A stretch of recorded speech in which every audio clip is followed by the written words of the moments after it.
राजस्थान के लाखों घरों में जलने वाली रोशनी की कीमत छत्तीसगढ़ के जंगल चुकाएंगे। हसदेव जैसे जीवित जंगल को जिसे काट कर पहले खदान बनाया गया।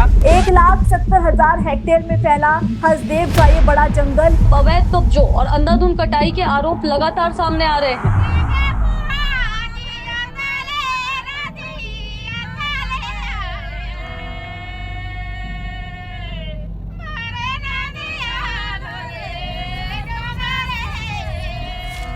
मैं कोई कहानीकार या लेखक नहीं हूँ, मैं एक जंगल हूँ।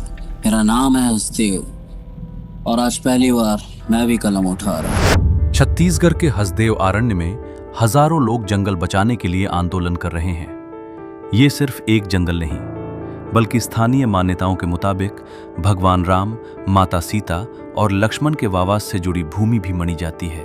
और रिकॉर्ड जब स्पष्ट उपलब्ध हैं कि जो राम जी का मंदिर ऊपर है वो 10 किलोमीटर के दायरे के अंदर है, बावजूद उसकी अनुमति दी गई है।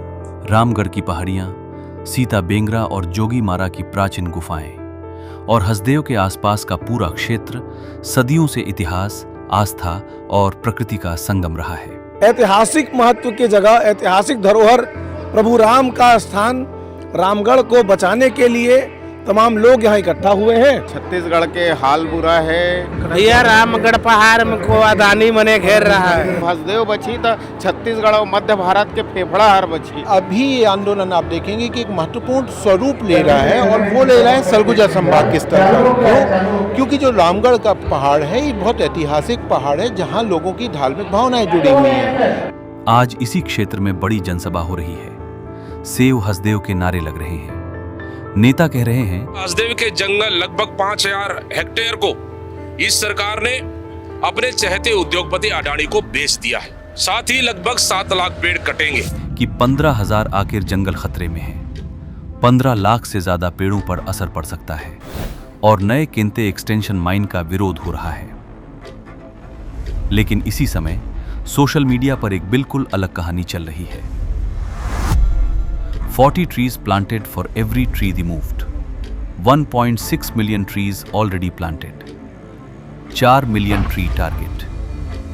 एक तरफ जंगल बचाओ आंदोलन, दूसरी तरफ माइन रेस्टोरेशन की कहानी। एक तरफ फॉरेस्ट लॉस का नैरेटिव, दूसरी तरफ एनवायरमेंटल रिकवरी का नैरेटिव। आखिर ये सब इत्तेफाक है या फिर हसदेव में सिर्फ माइनिंग नहीं, नैरेटिव मैनेजमेंट भी चल रहा है?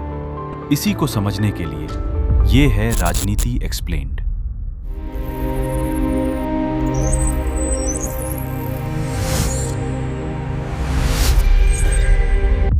आइए समझते हैं ये मजे की बात। सबसे पहले समझते हैं कि ग्राउंड पर क्या हो रहा है।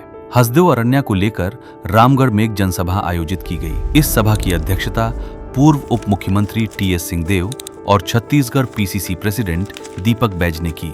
सभा में कई गंभीर आरोप लगाए गए। कहा गया कि राजस्थान के नाम पर हसदेव के लगभग 15,000 एकड़ जंगल को नुकसान पहुंचाया जा रहा है। 1.5 मिलियन यानी लगभग 15 लाख पेड़ों के प्रभावित होने की बात कही गई। क्या आपने ये खबर सुनी? पेड़ों को काटने की आवाज से परेशान छत्तीसगढ़ में हाथियों ने गुस्से में घरों को तोड़ दिया। जनवरी के शुरुआती दिनों में एक हाथी ने एक आदमी को कुचल दिया।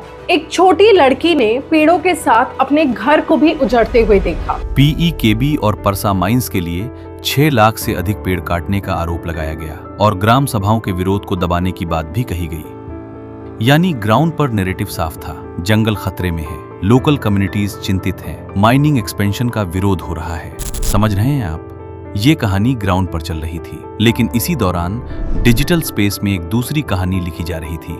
अब जरा सोशल मीडिया पर नजर डालिए। हसदेव से जुड़े कई पोस्ट में लगभग एक जैसे क्लेम्स दिखने लगते हैं। 40 trees for every tree removed. 1.6 million trees planted. Mine restoration success story. Environmental recovery model. यहाँ डिस्कशन माइनिंग से प्लांटेशन की तरफ शिफ्ट हो रहा है। पहले सवाल था कितने पेड़ कट रहे हैं, अब सवाल है कितने पेड़ लग रहे हैं। पहले डिस्कशन था फॉरेस्ट लॉस, अब डिस्कशन है फॉरेस्ट रेस्टोरेशन। यानी इशू वही है, लेकिन फ्रेमिंग बदल गई है और जब फ्रेमिंग बदलती है तो परसेप्शन भी बदलने लगता है। अब कहानी का सबसे इंटरेस्टिंग हिस्सा यहाँ से शुरू होता है, क्योंकि सिर्फ पोस्ट ही नहीं आ रहे, प्रमोशन भी हो रहा है। हसदेव से जुड़े पॉजिटिव कंटेंट को पुश करने वाले कई अकाउंट्स और पेजेस नजर आते हैं। कुछ पेजेस रिस्टोरेशन को हाईलाइट करते हैं, कुछ प्लांटेशन नंबर्स को, कुछ ग्रीन कवर को। और जब एड लाइब्रेरी और प्रमोशन पैटर्न्स को देखा जाता है तो कुछ पेजेस पर पेड प्रमोशन भी दिखाई देता है।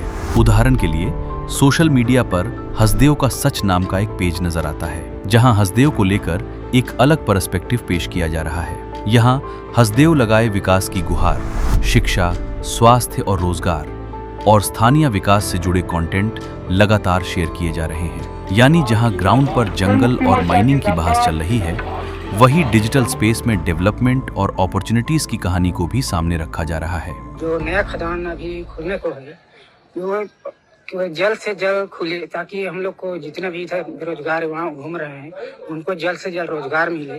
कोयला खनन के आ जाने से आज हम तेंदुपत्ता नहीं तोड़ रहे हैं। हमारी खुद की व्यवसाय है, पहले से कई गुना अच्छी आमदनी है हमारी। हसदेव के ग्रामीण आदिवासियों ने जन सुनवाई को सफल बनाया और खदान का समर्थन किया। आदिवासी समाज अब अपने विकास के प्रति जागरूक है और उसे पता है कि खदान कंपनी ने यदि पेड़ काटे हैं तो उसकी जगह अब तक 12 लाख पेड़ लगाए भी हैं। मेटा एड लाइब्रेरी के रिकॉर्ड्स दिखाते हैं कि इस पेज से जुड़े 600 से अधिक एड्स चलाए गए हैं। इन पर लगभग 1.5 लाख रुपए से अधिक का प्रमोशनल स्पेंड भी नजर आता है।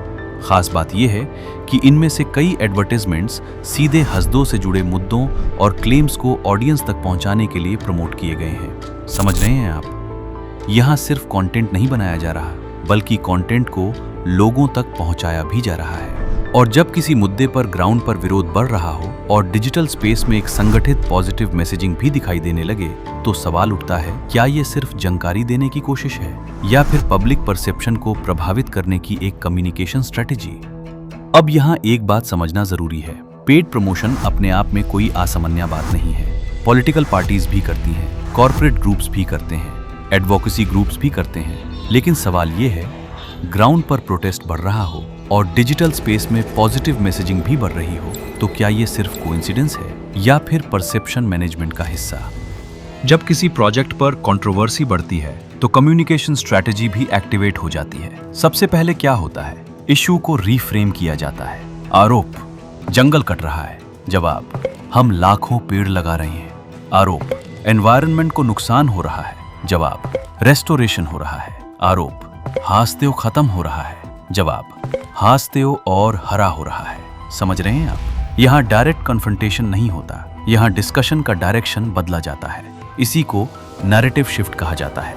आज के दौर में हर व्यक्ति हसदो नहीं जा सकता, लेकिन हर व्यक्ति इंस्टाग्राम देख सकता है, एक्स देख सकता, प्लेयर्स देख सकता है, यूट्यूब देख सकता है। और इसी वजह से पब्लिक ओपिनियन काफी हद तक डिजिटल इंफॉर्मेशन पर डिपेंड करता है।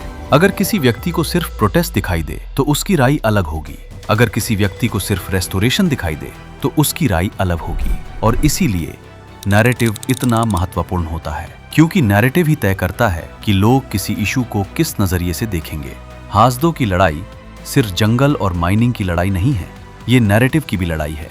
एक तरफ ग्राउंड रियलिटी को लेकर सवाल है, दूसरी तरफ डिजिटल रियलिटी को लेकर कैंपेन्स हैं। एक तरफ प्रोटेस्ट का इकोसिस्टम है, दूसरी तरफ प्रमोशन का इकोसिस्टम है। और आज के दौर में कई बार सबसे बड़ी लड़ाई जंगल में नहीं, पब्लिक परसेप्शन में लड़ी जा रही होती है। इसलिए जब भी आप हसदेव पर कोई पोस्ट देखें, सिर्फ क्लेम मत देखिए, ये भी देखिए क्लेम का सोर्स क्या है, नैरेटिव क्या है और डिस्कशन किस डायरेक्शन में ले जाई जा रही है। क्योंकि राजनीति में सिर्फ फैसले ही मायने नहीं रखते, उन फैसलों के बारे में लोग क्या सोचते हैं ये भी उतना ही मायने रखता है। मैं हूं आपके साथ और आप देख रहे हैं राजनीति एक्सप्लेन्ड।